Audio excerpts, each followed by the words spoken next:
Bienvenidos a Daca Posmita. A ver, piensen en esto por un segundo. ¿Y si todo lo que nos han contado no es la historia completa? ¿Qué pasaría si les dijera que las respuestas a los misterios más grandes de la Biblia están en un libro, pero no en uno cualquiera, sino en uno que fue eliminado a propósito? Un libro que habla de ángeles rebeldes, de gigantes come hombres y del origen real de la guerra y la magia.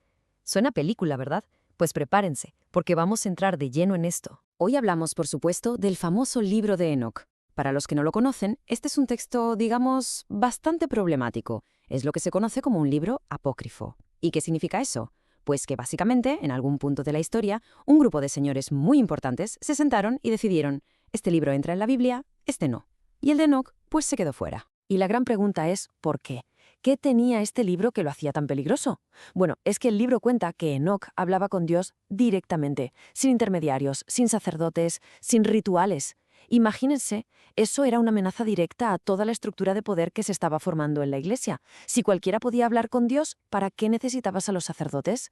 Por eso casi todos le dieron la espalda. Casi todos, porque la Iglesia Ortodoxa etíope sí lo conservó. Y gracias a ellos hoy tenemos esta pieza del rompecabezas. Y aquí es donde la cosa se pone realmente buena, de verdad, porque lo que cuenta este libro es básicamente un drama cósmico.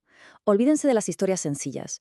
Aquí tenemos personajes que, bueno, no son ni de aquí ni de allá, ni totalmente divinos, ni totalmente humanos. Nos presenta a un grupo conocido como los Vigilantes. Suena imponente, ¿verdad?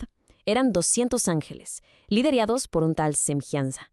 Y su trabajo era, en teoría, muy simple: venir a la Tierra, instalarse en el Monte Hermón y simplemente observar a la humanidad, ser como los guardianes silenciosos de la gran creación. Pero ya se imaginarán que esa parte de silenciosos no duró mucho tiempo. Porque según el libro, estos seres celestiales miraron hacia abajo, vieron a las mujeres humanas y las desearon. Así que tomaron una decisión que lo cambió todo. Rompieron su juramento, bajaron del monte y básicamente hicieron un pacto entre ellos para rebelarse. Dijeron, ¿saben qué? Vamos a tomar esposas humanas y a tener hijos con ellas. Una rebelión en toda regla contra el orden celestial. Y de esa unión prohibida nacieron los Nefilim. Y no estamos hablando de gente simplemente alta. El libro los describe como verdaderos monstruos, gigantes colosales con una fuerza descomunal. Y, lo más aterrador, un apetito que no conocía límites. Eran el resultado de mezclar lo divino con lo mortal, una especie de híbrido antinatural. Y aquí la historia se vuelve una película de terror. Imagínense a estos gigantes devorando todo a su paso. La tierra, los recursos de la humanidad no eran suficientes para alimentarlos. Y cuando la comida se acabó, ¿qué creen que hicieron? Pues se voltearon contra los humanos. El texto lo dice clarito. Comenzaron a devorarlos. Así de brutal. El planeta se convirtió en un caos absoluto, una era de terror. Pero esperen, que la cosa se pone peor. Porque estos ángeles caídos, los vigilantes, no solo trajeron caos y violencia, trajeron algo más: conocimiento, tecnología. Pero no se equivoquen, ¿eh? No fue un regalo para ayudarnos a evolucionar. Fue otra cosa muy distinta. El libro nombra a varios de ellos. Por ejemplo, un ángel llamado Azazel fue el que le enseñó a los hombres cómo hacer espadas, cuchillos, escudos. Básicamente, les enseñó el arte de la guerra. A las mujeres les enseñó los cosméticos, cómo pintarse, cómo adornarse, fomentando la vanidad. Y otros ángeles enseñaron sobre hechicería, el poder de las plantas, encantamientos e incluso astronomía, pero con fines, digamos, no muy santos. Artes oscuras. Y aquí está el punto clave: la intención detrás de todo esto. No lo hicieron por buena gente, para nada. Lo hicieron por orgullo, por soberbia, quizá hasta por celos de la humanidad. Fue su manera de desafiar a Dios, de decir, mira, tu creación perfecta se corrompe muy fácil. Fue un plan deliberado para destruirnos desde nuestro interior. Claro, con todo este desastre, la violencia, la corrupción, esta mezcla genética que había contaminado el planeta, algo tenía que pasar. La situación era insostenible, y la respuesta de la divinidad fue drástica, y le da un giro completamente nuevo a una de las historias más famosas que todos conocemos. Hablo, por supuesto, del diluvio universal. Pero, ojo, la razón es muy diferente a la que nos contaron. En la Biblia tradicional se dice que el diluvio fue un castigo por la maldad de los hombres, en general. Pero según el libro de Enoc, no.